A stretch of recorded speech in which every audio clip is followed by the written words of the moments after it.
Hi, Cycloistas! We're here at Mandaluyong City to feature a motorcycle shop.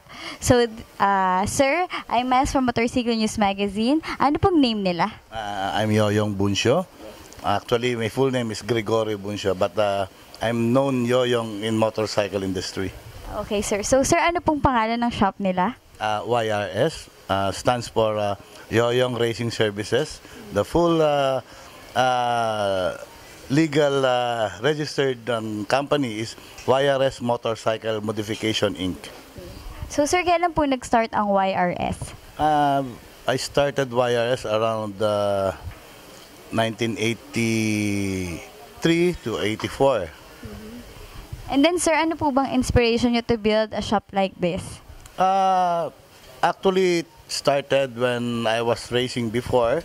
And then during those days, those years, I built my own modification on my race bikes, like exhaust system and then engine tuning. So after that, every time I win, a lot of friends are asking me if I can build one for them. And then building one for them became my inspiration. Because every time I build one for them and they win, they keep on coming back, and letting them their bikes modified and to be race ready. So because of that, I started the business. Actually, when I started doing it, I was still in school, and then I didn't realize na yung ginagawa ko pala, nagkaka-income na ako. So because of that, nagtuloy-tuloy na yung referrals and everything. I even do my own exhaust pipe on myself. Okay, sir. That's nice po. So, sir, may mga branches po ba around Metro Manila yung YRS? Actually, marami nagsasabi sa akin ba't hindi ako gumawa ng mga branches kasi maraming nagtatanong ng mga customers. I only have one in Caloocan, which we started it when my son Maiko starting to be engaged in our business. So we put a branch in Caloocan for him to manage. Actually, hindi ko, for our situation, we're in services and modification, I myself, hindi ko naisip na mag-branch out because I don't want to sacrifice the quality. Since it's a branch out, so kailangan magkaroon ng magsusupervise na maayos. Since wala naman magsusupervise na maayos, might as well I maintain my main office here in Mandaluyong. So, sir, ano po ba mga services na ino-offer ng YRS? A lot.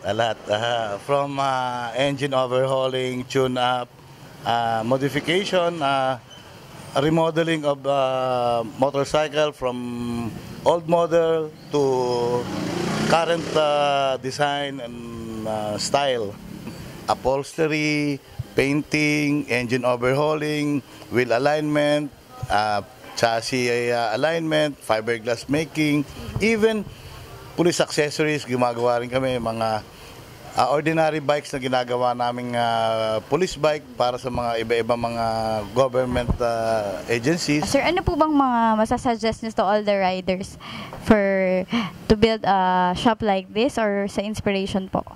Actually, if there's some riders and who wants to have a future like what we have right now, like YRS, is stay on focus on their passion on motorcycle, because you cannot build like YRS if you don't have the heart for it.